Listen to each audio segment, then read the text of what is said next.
एक समय एक संत कहीं बैठे थे। वो अपने सिरहाने में, अपने बेड के सिरहाने के साथ एक स्टूल रखते थे और स्टूल के ऊपर एक खोपड़ी रखते थे। तो बहुत लोग, इधर उधर के लोगों ने कहा ये तो तांत्रिक व्यक्ति है, अपने सिरहाने के पास देखो खोपड़ी रखता है। रिपोर्टर्स लोग इकट्ठे हुए, पूछा बताओ आप खोपड़ी क्यों रखते हैं, क्या तंत्र विद्या कर रहे हैं? बोला महाराज यही तो नजरों का धोखा है, मैं तंत्र विद्या नहीं कर रहा हूं। इस खोपड़ी को अपने तकिए के नजदीक अब हर वक्त अपनी नजरों के सामने रखने का अर्थ क्या है? इसे कहते हैं रिमाइंडर ऑफ डेथ। ये मेरे लिए एक रिमाइंडर है। जितनी बार मैं दिन में इस खोपड़ी को देखता हूं तो मुझे याद रहता है कि कोई पता नहीं है किस वक्त मैं भी ऐसा हो जाऊं, किस वक्त मैं ऐसा हो। और जिसने याद रख लिया फिर उसके जीवन में दुख सुख कोई बात नहीं।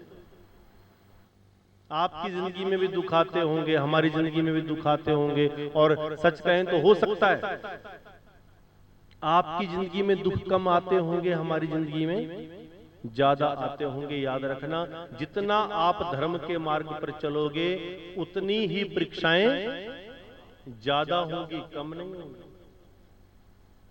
आप बुरे कर्म करना शुरू कर दो, कोई परीक्षाएं नहीं है। गुरु महाराज अपने सत्संग में कहते हैं आप बुरा कर्म करना शुरू कर दो, कोई परीक्षाएं नहीं है, कोई परीक्षा नहीं होगी, आपको कोई संकट नहीं आएगा। अच्छे रास्ते पर चलोगे तो संकट आएंगे, अच्छे रास्ते पर चलोगे तो तकलीफें आएंगी। घर परिवार में 4 लोग हैं, 5 लोग हैं, सबसे ज्यादा आरोप किसके ऊपर लगेंगे? जो सबके बारे में अच्छा सोचेगा।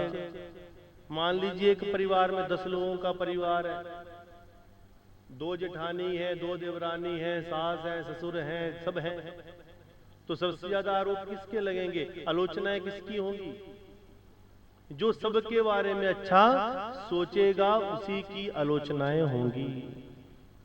जो अगला बनेगा, जो अगली बनेगी उसकी आलोचनाएं होंगी, जो पिछले बनेंगे उनकी कोई आलोचनाएं। पर याद रखना कि आलोचनाओं के बाद ही परम सुख मिलता है।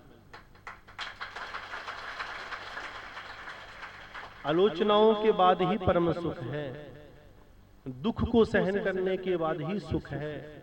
बहुत गर्मी से आप तपे हो, उसके बाद जब आप एसी चैम्बर में आएंगे तो ही पता चलेगा एसी की हवा में कितना आनंद है। ऐसे पता नहीं लगेगा।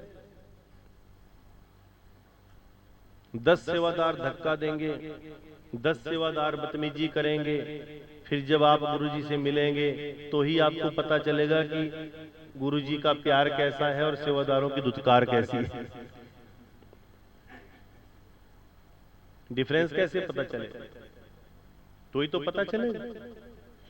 और संत महात्माओं को तो जीवन ऐसा होता है, अब आपको सही बताऊं तो यहां पर बदतमीजी चाहे कोई भी कर दे, कौन आपस में उलझ रहा है, कौन आपस में क्या कर रहा है, सब जिसका मन करता है वो कुछ भी खींचातानी करेगा, लेकिन हट फिर के आरोप किसके ऊपर लगेगा?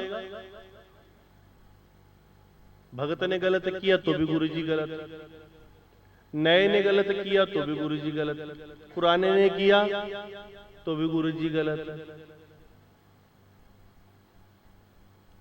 और जिंदगी, ये दुनिया ऐसी है कि आप किसी के लिए 100 काम अच्छे कर दो, उसे गिना नहीं जाएगा। गिना कौन सा जाएगा?